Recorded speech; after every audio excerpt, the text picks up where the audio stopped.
ده كانت تجربه انسانيه. بص للكاميرا اللي هناك دي. بص اقفل الكاميرا، اقفل الكاميرا بس كده. على فكره انا هنزل الفيديو ده. هو ايه اللي هتنزله؟ هنزله والله لو نزلته لو هوريك انا عملت ايه. العقد اهو. ايوه يا ابني. يلا بقى عشان تأجر لي البيت علشان مش في الراحه والجايه ولادك يقعدوا يقرفوا فين. ماشي يا ابني، ما انا متفق معاك اجر لك. حاضر. اجر لي حاضر بقى يا حبيبي. الشقه، اجر لي الدور التالت. اللي احنا قاعدين فيه يا ابني، لا اجرهولي. مش اللي احنا قاعدين فيه. طيب اديني هنا اهو في الحته ده. طيب حاضر حاضر. ماشي يلا. هنا هنا اهو. مكتوب هنا شهود يا ابني. وانت فين الشهود يا ابني؟ الشهود مالكش دعوه بالشهود، انا هجيب انا ارن على الشهود دلوقتي. انا اقوم ارن على الشهود يجوا دلوقتي. قوم يا ابني رن ماشي. على الشهود يا ابني. يلا في الانجاز بقى. طيب يا ابني. ما انجز. ماشي يا ابني. لو سمحت يا بنتي بعد اذنك دي اهو.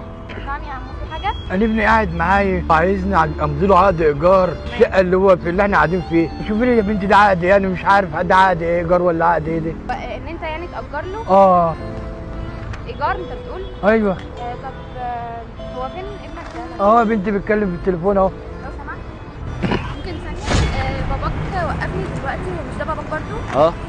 بيقول لي ان انت بتقول له ان تمضيه على ايجار شقه. على ايجار شقه؟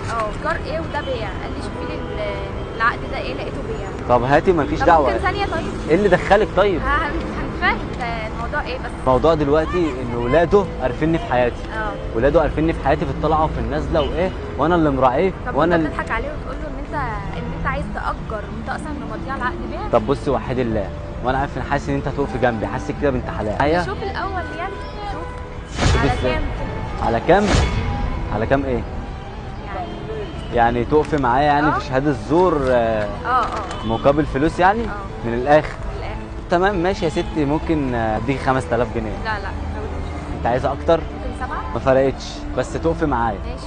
تمام، وتقولوا لي ان ده عقد ايجار مش عقد بيع.